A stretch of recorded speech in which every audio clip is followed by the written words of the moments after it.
G'day, listeners, and welcome back to today's episode of the Keeper League podcast. We're the AFL fantasy podcast that doesn't talk about the superstars. We only talk about the lesser knowns and the players who will bring value to your draft and Keeper League teams. My name's Heff, and today I am joined by the only North Melbourne fan I know. Welcome, Nathan from Hat Chat. How are you, mate? Good, mate. Yeah, it's the reason that I decided to get into AFL fantasy podcasting. There wasn't enough North Melbourne content out there, so I thought, who better to do it than the only North Melbourne fan out there? Yeah, well, they say find your niche, mate. But look, it's a pretty brave niche to dive into, being a North Melbourne supporter. I wouldn't be keen to do it, spend that much time talking about him. But look, I respect you for it anyway. That's why I got into podcasting, is because I could talk to other people about it, and they would have to listen to me rather than talking to my fiance about it. Oh well, look, at least not listen to me. Your fiance is probably pretty happy about it, at least. So yeah, at least someone's happy. All right, North Melbourne. That's the team we're talking about today. Obviously, describe their year for us. Yeah, so I think it's going to be a little bit, obviously, a rebuild year as well. I'm actually quite excited for it. I was quite excited last year as well, to be honest. But I think with Clarko at the helm, it's going to be a really confusing time for a lot of fantasy coaches, and that's what makes it so interesting, because there's players I think that we think will be relevant, but then a Clarko game style change might make them not relevant, and players that we've absolutely not been seen anywhere could potentially find their way into North's best 22. So what type of game style do you think Clarko brings to you guys? I think he'll hold the ball a little bit more. I do think it'll be a little bit similar to the way that they played under David Noble, in the sense of sort of keeping it around in their back six a little bit longer. I don't know if we'll have the same sort of dashing out of halfback as we had from Hall, when he had that massive year. But I do think we'll hold the ball probably a little bit more in order to give a little bit of confidence to the kids. We do have the fifth youngest list in the AFL, and a lot of those players that are actually in our best 22 are still probably sort of 22, 23. So I see them having a little bit slow and a bit contested as well, given the midfield of Jai and Cunnington and LDU. They're sort of big balls in that midfield there. Yep. So I see them playing sort of a slower game style in that regard. That's probably good for fantasy coaches out there. There might be some points on offer if they can hold on to the ball and, just try to possess a bit more. There might be a few extra marks and kicks and things like that around the place. So probably bucks the trend a bit of what other teams are kind of doing, but it makes sense for a young side to actually try to focus on holding the footy so you can actually work out how to use it, I guess. Yeah, and there'll probably be the less pressure and less press up in that forward line as well. So whoever North is playing, I think will also potentially do very well in fantasy. Well, that's always been the case, hasn't it? Anyway, we'll get stuck into the show. As per usual, we're talking about undervalued players, breakout contenders, and some stash options for the future. So straight off the bat, a few listeners are interested in Liam Shiels. So I guess the big question is, will he actually be used? Like, his value's at an all-time low probably at his whole career. He's got forward status, so the interest is there. What are your thoughts? Will he actually play, or is he just there to coach, kind of like Scott Thompson was? Not Scott Thompson, who was Tom Lynch? Sorry, was there last year. Do you reckon it's a similar type thing? I think it's close to a similar type thing, but I think there is more of a chance that he gets used, given that Zeeble has given up the captaincy. I think it's going to be either Zeeble or Shiels that plays in every game, just to give a bit of leadership in that sort of back half as well. So he mentioned earlier in the season, as he got picked up by North in the supplementary period, that I got a phone call and it was more based around life after football, which probably isn't a great sign. Yeah, definitely. Going. And he says that essentially, though, as the talks progress, there's an opportunity to play a little bit of footy. So yeah. I don't have him playing over 5 games, but if Zeeble gets injured or Zeeble essentially gets dropped, then I think there's the potential for him to come on, or for him to come on as a sub, sort of just bring that a little bit of experience into the team. Yeah, so don't expect a Luke Hodge at Brisbane type scenario. More there for the coaching side of things, and break glass in case of emergency in terms of leadership. Is that right? Yeah, it'll be a pick him up if it turns out that he's named. Pick him up off your waiver wire and play him and stream him for 1 week until he gets rested the next week. Yep. No, fair enough. All right. Speaking of forwards, we'll move on to Ben Cunnington. So listed as a forward just due to not being completely in the midfield last year and rotated up forward. Does he play his old role that he played prior to 2022? And what average do you see on the cards for him this year? Ben Cunnington is the person I'm probably most excited for in terms of fantasy at North Melbourne. Obviously, LDU, I think, will obviously do amazingly. But in terms of someone that would be unique, Cunnington, obviously, amazing story, sort of coming back from cancer last year, and obviously just did not have that same level of fitness as we would expect him to have. So rested forward a significant amount of time. In all of the match sims so far, he's basically playing as that third mid. So it's LDU, Simpkin, and Cunnington are the three main mids. And instead of resting on the bench, he's now resting forward. And he rested forward and has kicked a couple of goals in the match simulations. So I see anywhere from 80 probably to 85 plus on the cards for him.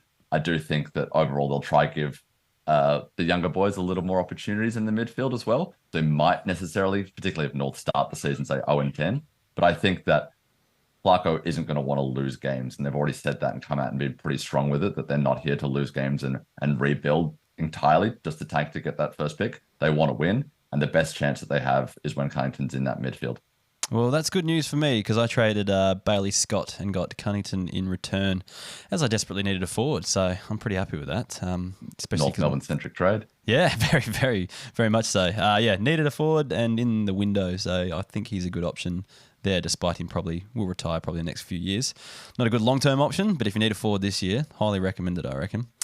All right, well, that'll do with the undervalued. Let's move on to the breakout contenders. A guy that I'm just seeing his name everywhere at the moment, and that's Will Phillips. He's all the rage. He's having a massive preseason. Just talk us through your expectations for him as a supporter. Yeah, I think the expectations for him at the moment from the fantasy community are largely just built up. There's a few players every year that get built up from the classic hype. And given how he's so cheap in fantasy at the moment, he's in most people's sort of M7 and M8 spot in classic. So it means that everyone's talking about him a lot. I do have high hopes for him. I do think eventually he'll become sort of a good player. I don't see him getting to that 100 plus average that I would be looking for from sort of a younger player like this. So compared to, say, to Will Ashcroft, where obviously it looks like he's going to be 100 plus for most of his career.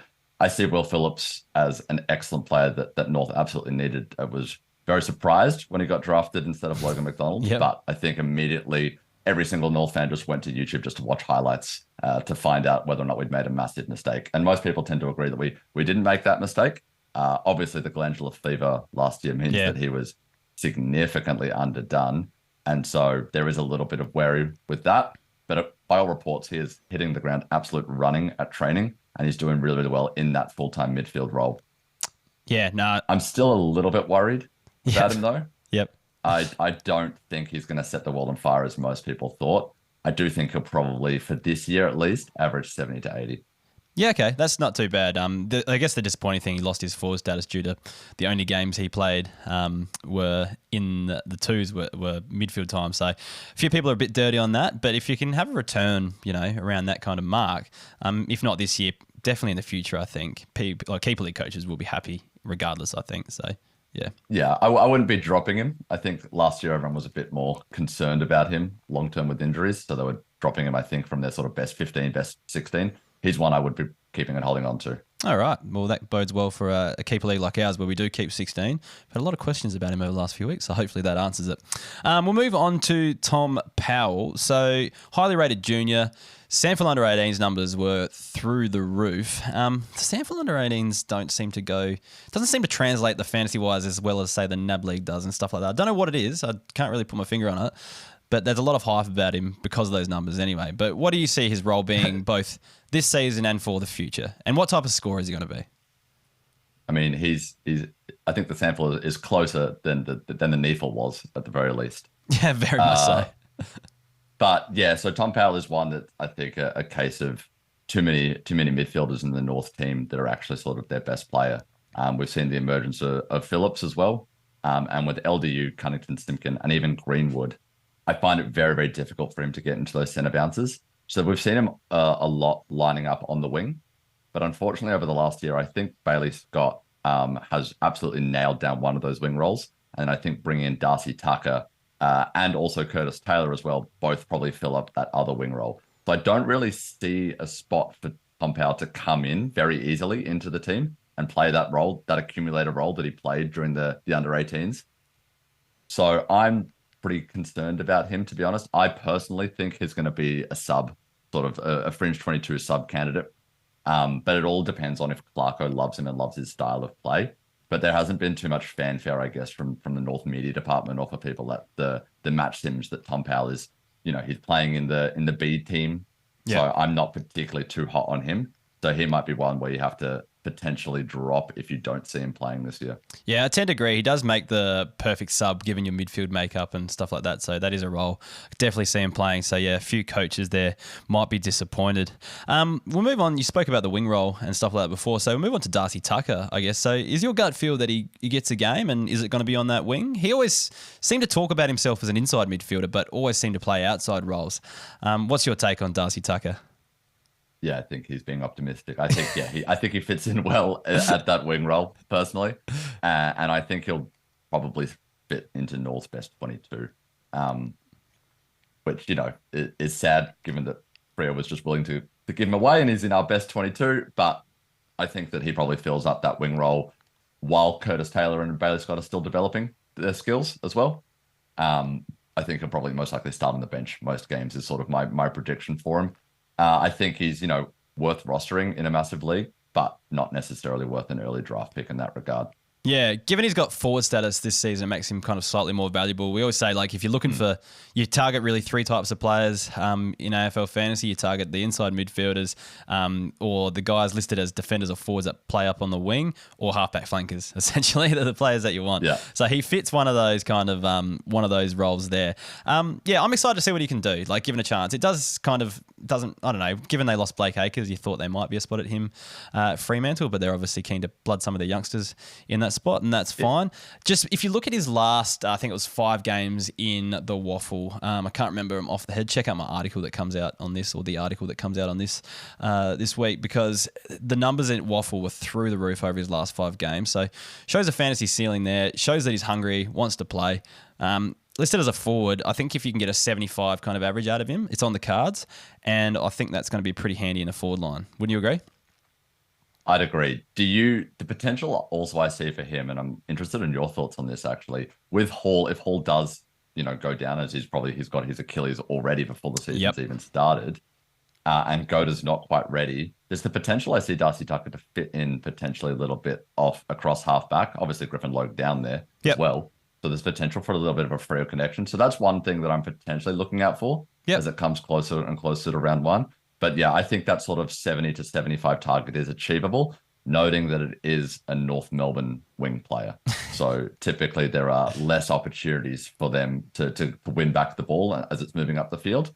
But potentially if he drops back as a sort of a defensive wingman, that I think could be the potential there where he would score that 75 mark. Yeah, definitely. But just don't expect that forward status for the future by the sounds, because he's either going to be on the wing or in defence. So yeah, you know the drill, people. It depends where Zeeble plays, to be honest. Yeah, I think true. If Zeeble continues his role forward, then Darcy Tucker might spend more time backwards. But I personally think Zeeble's going to head back again this year with under Clarko. Probably try to go back to that Luke Hodge role because he wasn't incredible as a forward. And if he's there, then I can't really find out who would fill out that other half forward flank spot for North. So I think that potentially might be where Darcy Tucker does spend a bit of time if Zeeble does end up playing back. So do you think Zeeble is a potential undervalued player, really? Because he was great in that year on the half-back line in terms of fantasy. Could he be an undervalued type? I would say that if he hadn't lost the captaincy. Yeah, okay. There is the potential here that I think North is going, look, you're at the end of your career, mate. You've been an absolute massive champion for us. But unfortunately, there's a high likelihood you're going to get dropped at some point this year. Yeah, there were a few games last year where he probably should have been dropped, but you can't drop your captain when you're, 1 in 15 or whatever we were. Yeah. So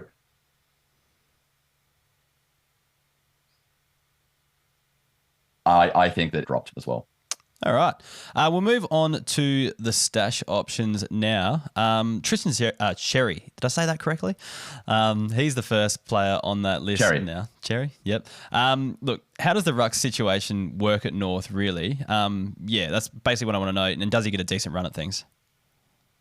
Yeah, so the ruck situation, I think, is going to be 2 rucks. So I think Goldstein, obviously, is just defying Father Time in the sense. And I think he'll be the number 1 ruck still. He's a free agent at the end of this year. So whether or not he said he wants to go and play more, that his body feels good. But we know with ruckman that could change at any point. So Cherry is definitely learning in the tutelage from underneath him because he's a much better tap ruckman than the North's 2 other options, being Coleman, Jones, and Comben. So I think they are grooming Cherry to be that next number 1 ruck. But it'll just be in terms of if he actually does it, if it's worth holding on to him this year and next year if Goldie does play, given that he's probably, I don't think he's going to be sort of a top 10 type ruckman going forward. I think sort of his ceiling might be about 70 to 80 going forward, as he's not as great with his hands around the ground as we see sort of the top scoring rucks are. Yeah, he strikes me as like one of those players that if you miss out on like a good ruckman at the start of the draft, he's one in the future you could take at the lower ends just to kind of fill the spot, and allows you to target like a midfielder earlier or something like that when the ruck run does come on. So yeah, I think he could go around that 80 mark one day. I just don't know if it happens straight away, that's all. We'll move on to one more breakout contender. Sorry, one more stash option, sorry. One game we saw of him last year, that was Josh Goda. People are really hyped on that one game because it was actually a good performance. Yeah. I didn't actually see it, but I do remember Kaiser's recount of it, and he was very excited. Do you think he can potentially be a breakout? My gut feel is we just have to temper our expectations and let kind of development do its thing. So what do you reckon? What's the go with Goda? Yeah, obviously it was a game against Gold Coast, last game of the season. North Melbourne had emotionally checked out a few weeks prior, and Gold Coast, I think, as well had checked out. So no one I wouldn't be basing anything. Yeah, no one really cared about that game. I did watch that game at 2 a.m. my time, so I think I was the only person that gave a shit about that game. And at halftime, I no longer gave a shit and turned off. So I do think Goda will be a fantastic option. I do think he's the natural replacement for Hall as that dash across halfback. I think he'll be very, very good. Whether or not he has that development this year and is allowed to make those mistakes, as he obviously I think will just make those mistakes as he's raw, but is being encouraged to essentially run with the ball as much as he can. So I do think he has the potential to sort of be an 80, 85 averaging defender long term. I don't see it this year unless Hall's consistently injured and doesn't start round one, and they basically just put Hall on ice and go, well, we won't have Hall for next year either, so we may as well just go all out with you, Goda, and then you can make as many mistakes as you want. But he is an absolute North fan favorite, given that he grew up sort of a North fan, and wore a North scarf to his graduation after he got drafted. So we love that sort of dedication and passion, and North fans are very, very excited for him. There is hype around him potentially playing round one as well. Okay. Yeah, cool. So, yeah, like you said, it's circumstantial what happens throughout the year and that sort of stuff. There is a chance, but for me, I reckon we just hang on 1 year. Definitely don't be dropping if you've got him, but just don't be disappointed if he doesn't produce what we saw in that one game last season. Yeah, I wouldn't be trading for him unless... I think that if you're interested in trading for him, you're the person that values him significantly more highly than that. All right. It's him or Lockie Young for me, to be honest. Yeah. Those are the two basically, I think, competing for the same role and same position. And I do think Lockie Young's better than him at the moment. Yeah. But I think Goda is much better long-term prospect. We're about to move into the any other players section, but Lockie Young is someone I liked last year. I think it depended a lot on who was injured and who was out, but there were times where, and depending on what role he had to play in the game, there were times that he had to, that he actually scored quite well because he either was the fill-in for, say, someone like Aaron Hall, but there was also times where he had to play defensive as well. What's your take on someone like him? Yeah, he's one as well that I think a couple of years ago, I had Jake from Hatchat message me going, hey, mate, I'm in this keep. Like, do you think that Lockie Young will play for North this year? Do you think he'll be consistently best 22? And I went, probably not, no. And then ended up playing, I think, like 15 out of the 22 games. So, so obviously my perspectives and my insights on Lockie Young, I would take with a massive grain of salt. But I do think he locked down a bit of a spot there last year. And for me as well is one that if Zeeble goes back, he might be squeezed out. But if Zeeble stays forward, I think that Lockie Young has a role back there to play. Yeah, definitely someone worth considering, at least for a bench option, I think. Because, it has the potential to put up a decent score here and there. Handy if you can loophole it on also. All right. Any other players on top of that, or you good with that list? There's a couple that I'm thinking of. The number one, I think, on most people's lips, particularly around sort of my home keeper league, is people asking me about Jaden Stevenson. Yeah, and definitely. whether or not they even see he's going to play this year. Yep. What's your take? Because there was a match sim earlier this week, and he was in the B side. He wasn't even the best 22. So essentially, I think it is basically how much he pisses off Clarko as a human being or as a player. I think it'll be whether or not Clarko can stick with him, and obviously when he's on, he's on. And I potentially will take that halfback role that obviously Taran has thrown away. So I think that he potentially will have a good role if he makes it into the team. I currently don't have him in best 22 personally. Yeah, he doesn't strike me as the type of player that Clarko would particularly love. He'd have to do a bit of work, I think, to earn his trust. So, yeah, I'm kind of in the same boat as you, especially if you say he was with the B team in the match sims and stuff like that. Not good signs for him. And the last one I'm going to point out, just because it's extraordinary, the theme is extraordinarily niche North Melbourne players. Blake Drury, sort of one of our last picks in the draft. If Hall isn't ready, I think he potentially could be a round 1 bolter as well, just to sort of be a bit wary of if you're in an extraordinarily deep keeper league draft. All right, Nathan, bringing the rookies into the show. We don't usually talk about the rookies on this show just because we have so many good rookie resources on our website, and we've kind of talked about them a lot in depth on there, but I do like to hear one or two sneak in, especially when it's one I've got a good vibe about as well. So, Blake Drury, put him in your black books there. But yeah, make sure you read all about him in our draftee analysis guide, and our members get access to that. So we read 10 gold members' names out on the show each week. So thank you to the following. Seamless transition. Very good segue. You had to ruin it. Anyway, gold members, thank you to Tom Hawkins. That's a very familiar name. I wonder if it's the player himself. I don't know. I hope so. Surely it is. Fantasy relevant. He's always been fantasy relevant. Yep, definitely, if he's listening. Thomas Webster, Mr. K, Braden Coombe, Michael Wiltshire, Scott Carter, Aaron Todd, Shannon Woods, Wayne Haywood, and Dane Begovic. So thank you to those gold members. If you want to get your name read out in the podcast, sign up as a gold member, or if you just want access to our sweet premium resources, which include all the drafty analysis stuff, the breakout tracker, our rankings coming out now over the coming weeks, and plenty of other stuff, CBA analysis, kick-in analysis, you name it, it's up there. You're a member, aren't you, Nathan? I am, yes. What do you guys use it for your show? Do you guys use it to? Yeah, so we tend to use all the different resources in a bit different ways. So obviously the draftee fantasy analysis was probably the most valuable to our show, because essentially when there was a rookie that we didn't know as we were going through the different teams in our analysis of them, we just used your resources to get a quick look at the stats and their fantasy outlook as well, credited appropriately, of course. And I personally tend to use the forward midfielder defender ranks significantly throughout my sort of keeper league drafts, which has worked pretty well for me, apart from the time where I drafted Matt Crouch over Andy Brayshaw in a startup keeper. Oh dear. Whose ranks were that? Hopefully they weren't mine, but I've always been the Andrew Brayshaw man. I got a picture of him behind me on the wall, so hopefully they weren't mine. Yeah, I can't blame you. I can't blame you. I think the whole fantasy world probably thought Matt Crouch was actually going to be a beast once upon a time, so yeah, probably isn't too harsh. But anyway, no, it's good to hear that you guys. He wasn't part of the keeper league at the time, but I can just blame Doss for it. Yeah, absolutely. Yeah, always Dossie's fault. No, it's good to hear when we have guests come on to see they're actually using the resources. So, if it's good enough for the podcasters out there, surely it's good enough for the members too. Anyway, we'll move on to some listener questions. The first one comes from Jordan DeSena. What to do with Taran Thomas? Obviously, we don't need to really go into what's going on there, but what would you do if you owned him? I would drop him. I don't see a way that he plays for North Melbourne again. Yeah, I'm of the same feelings. At Cameron with a bunch of numbers after it, where do you see Luke McDonald's ceiling this season? And also Cherry versus Grundy. We already kind of talked about that, but Luke McDonald's ceiling, what do you see?